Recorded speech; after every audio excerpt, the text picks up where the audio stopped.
Bismillah wassalatu wassalam ala Rasulullah khatam nabiyyin wa rahmatullahi alameen. Why the woman has been discriminated worldwide?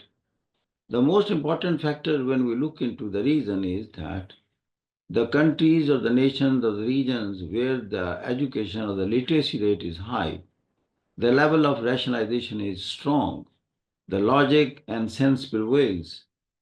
You see, the women's rights are more protected.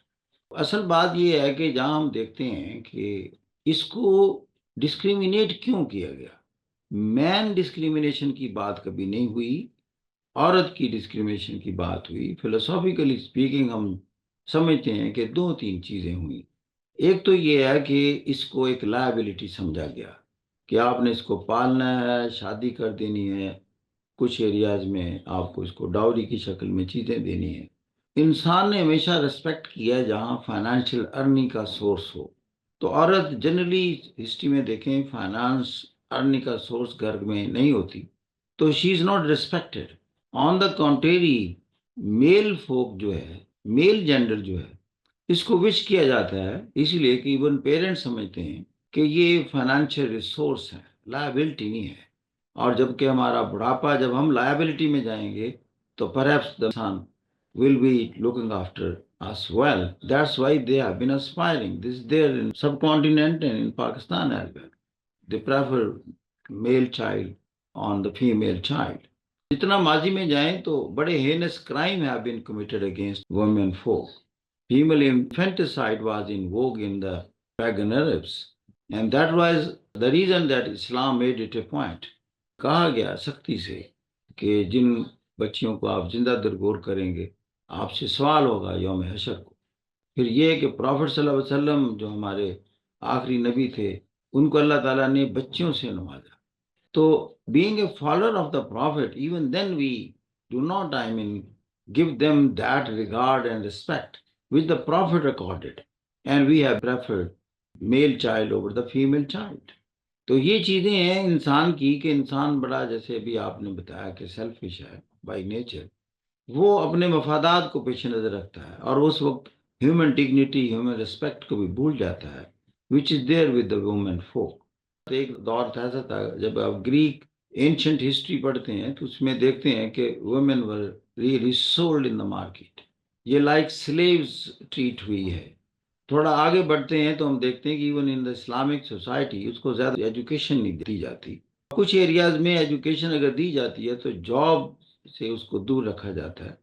Concentrate marriage بھی بعض کا extend نہیں کی جاتی۔ The decision is with the elders. یہاں اسلام آتا ہے ٹو ریسکیو ہر کہ کانسنٹریٹ میرج جو ہے عورت کا استحقاق ہے۔ تو ڈاوری کے لیے کوئی قرآن میں ایسی ہدایت نہیں ہے کہ یہ آپ نے ضرور دینی ہے، لیکن ہدایت ایک بات پر ہے کہ جو اس کا due share in the legacy ہو وہ اس کو دینا ہے، وہاں ڈنڈی مارتے ہیں۔ پھر یہ ہے کہ جب شادی کے وقت اس کا حق مہر اس کا ایک پریروگیٹو ہے جس کا کوئی تعین نہیں کیا مقدار کا، وہ اسی عورت کا استحقاق ہے۔ یہاں اس کو بیلنس کرنے کی کوشش کی ہے، جہاں مرد کے حقوق کا تعین کیا ہے تو عورت کو یہ رائٹ دیا ہے کہ وہ اپنے آپ کو سیکیور کرے فیوچر میں ان دس میریٹل بانڈ جس میں وہ داخل ہو رہی ہے، تو شی کین ڈیمانڈ منی، تو unless that money is given to her the marriage can not be concluded. اور اس کی بھی دو اقسام ہیں، ایک امیڈیٹ پیمنٹ اور ایک ڈیفرڈ پیمنٹ۔ وہ جتنا چاہے امیڈیٹلی وارنٹ کر سکتی ہے اور جتنا چاہے deferred payment, whenever she feel that there is a sense of insecurity, she can demand, that much money. So this was the way that Islam gave a kind of protection to her. Basically, we have to consider one thing, that she is at least a human being. وہ اسی طرح پیدا ہوتی ہے جس طرح مرد بچہ پیدا ہوتا ہے، اسی پروسیس سے پیدا ہوتی ہے، اور اس کی ضروریات نہ صرف فزیکل نیڈز اس کی مرد کی طرح ہیں بلکہ اس کی جو سوشل نیڈز ہیں، سائیکولوجیکل نیڈز ہیں، اور سیلف اسٹیم کی جو نیڈز ہیں، دیز آر آلسو دیئر۔ اس کی کس چیز کو ایکسپلائٹ کیا گیا؟ اب ایک لاجیکل کوشچن ہوتا ہے، critical analysis, why she has been discriminated and deprived of her rights. انسان کی ایک اور صفت ہے کہ وہ ویکنس کو ایکسپلائٹ کرتا ہے۔ دنیا کی ایک ریت ہے کہ جو بھی طاقتور ہوتا ہے وہ ویکر سیگمنٹ ہو، کمزور مرد ہو، اس کو بھی ایکسپلائٹ کیا جاتا ہے۔ کمزور معاشرہ ہو، کمزور قوم ہو، وہ بھی ایکسپلائٹ ہوتی ہے، طاقتور اقوام اس پر غلبہ کر لیتی ہے، قبضہ کر لیتی ہے۔ سارا کولونیلزم، امپیریلزم ان چیزوں سے بھرا ہوا ہے۔ اگر ہم انڈیویجول پر آئیں تو ہم دیکھا کہ کمزور آدمی ہو یا عورت ہو، اس کو ایکسپلائٹ کیا جاتا ہے۔ اب عورت کو زیادہ ایکسپلائٹ کیوں کیا گیا؟ اس لیے کہ یہ انہیرنٹلی بایولوجیکلی کچھ ویکنیس ایپیسوڈ میں جاتی ہے۔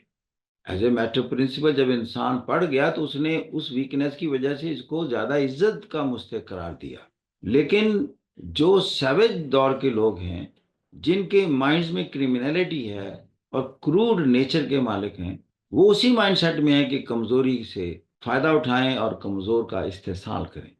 بات ہم کر رہے تھے کہ ایسے اس کے ایپیسوڈز ہوتے ہیں جہاں یہ کمپیریٹیولی مین فوک کے مقابلے میں کمزور ہوتی ہے۔ وہ کیا؟ یہ پریگننسی میں جاتی ہے۔ جب یہ پریگننسی میں جاتی ہے تو آپ دیکھ رہے ہیں کہ وہ ایک لائبلٹی کو لیے پھرتی ہے۔ تہذیب یافتہ دنیا تو کہے گی کہ اس کی زیادہ رسپیکٹ کی جائے، لیڈیز فرسٹ کا لفظ ہے، اس لیے کہ ہمیں نہیں پتا کہ کون سی خاتون لائبلٹی کو لیے ہوئے ہے، تو جنرلی ہم ایکسٹینڈ کرتے ہیں کہ women should be respected, they may be pregnant, they may be caring a liability, ان کی کئی احتیاطیں ہوتی ہیں جو ڈاکٹرز ان کو کہتے ہیں۔ تو that's why that respect has been granted being a liability. Like wise وہ اور بھی اپنے منتھلی سائیکلز کی وجہ سے بھی بعض کا ڈیفیکلٹ سچویشن میں ہوتی ہے، یا اگر وہ فائنینشلی اسٹرانگ نہیں ہے، ڈپینڈنٹ آن مین ہے، مین اس کی اس پوزیشن کو ایکسپلائٹ کرے کہ since financially she is weak, میں اس کو تھریٹ کر سکتا ہوں، تو she has been exploited on these counts. پھر جب وہ ایک بچے کو ڈیلیور کرتی ہے، that is again a very weak episode, پھر وہ بچے کو پالتی ہے، تو instead of respecting her we start exploiting her, اس کو ڈائیورس کی تھریٹ کرنا کہ وہ چھوٹے سے بیبی کو لے کر کہاں جائے، کون اس کو لک آفٹر کرے۔ تو یہ جب تہذیب آتی ہے، جب تعلیم آتی ہے، تو وہ یہ سکھاتی ہے کہ شی از اے مدر، تو پھر دنیا میں ماں کی عزت کا ایک ایلیمنٹ آیا، اور مدرز ڈے کو لوگوں نے کہا سیلیبریٹ کرو اور دنیا میں کانشیسنیس کریٹ کرو کہ مدر نیڈز کیئر، مور کیئر، ریسپیکٹ، کہ وہ دنیا میں خود انسان جو اس کو ایکسپلائٹ کرتا ہے، اس کے برتھ کا وہی کاز ہے۔ تو یہ سوچنے کی باتیں جب آئیں تو پھر ویمن رائٹس کی باتیں ہوئی، پھر ویمن ایمینسیپیشن ایرا سٹارٹ ہوتا ہے۔ ایک وقت تھا کہ اس کو ووٹ کا حق بھی نہیں دیا جاتا تھا، اس سے رائے نہیں لی جاتی تھی، اسے دنیا کا کیا علم ہے۔ ایک تو وجہ تھی کہ وہ اس کو تعلیم سے پہلے تو خود دور رکھا، جب اس کے پاس علم کی کمی آ گئی تو پھر آپ نے کچھ رائٹس دینے سے انکار کر دیا۔ تو پھر وقت کے ساتھ ساتھ جب شعور جاگا تو دیکھا کہ why education is denied to her, اگر وہ پڑھ لکھ جائے گی تو وہ ایک بچہ جو جس کی وہ فرسٹ یونیورسٹی ہوتی ہے، اس کو پراپرلی ایجوکیٹ گروم کر سکتی ہے، ایک بہت اچھی شخصیت میں بچے کو ڈھال سکتی ہے، کریٹو سوچیں اس میں انجیکٹ کر سکتی ہے کہ وہ بہت بڑی شخصیت بن سکتا ہے۔ تو احساس ہوا کہ مدر کی ایجوکیشن تو زیادہ امپورٹنٹ ہے، اس لیے کہ وہ پہلا انسٹیٹیوشن ہے جس کی گود میں بچے نے پروان چڑھنا ہے، اس کو ایجوکیشن سے دور کیوں رکھا جائے؟ جب وہ ایجوکیٹ ہو گئی پھر کہا اس کو تو ووٹ کا حق بھی دیا جائے۔ یہ سمجھ گئی ہے معاشرہ کیسے چلتا ہے، کیسے لوگوں سے چلتا ہے اور کیسے لوگ سلیکٹ اور الیکٹ ہونے چاہیے۔ پھر وہ مین سفریج موومنٹ ہوئی، آپ نے دیکھا کہ دنیا میں اسی ویسٹرن ورلڈ میں عورت کا پہلا حق نیوزی لینڈ میں 1893 میں دیا گیا اور یونائٹڈ اسٹیٹس میں 1920 میں دیا گیا۔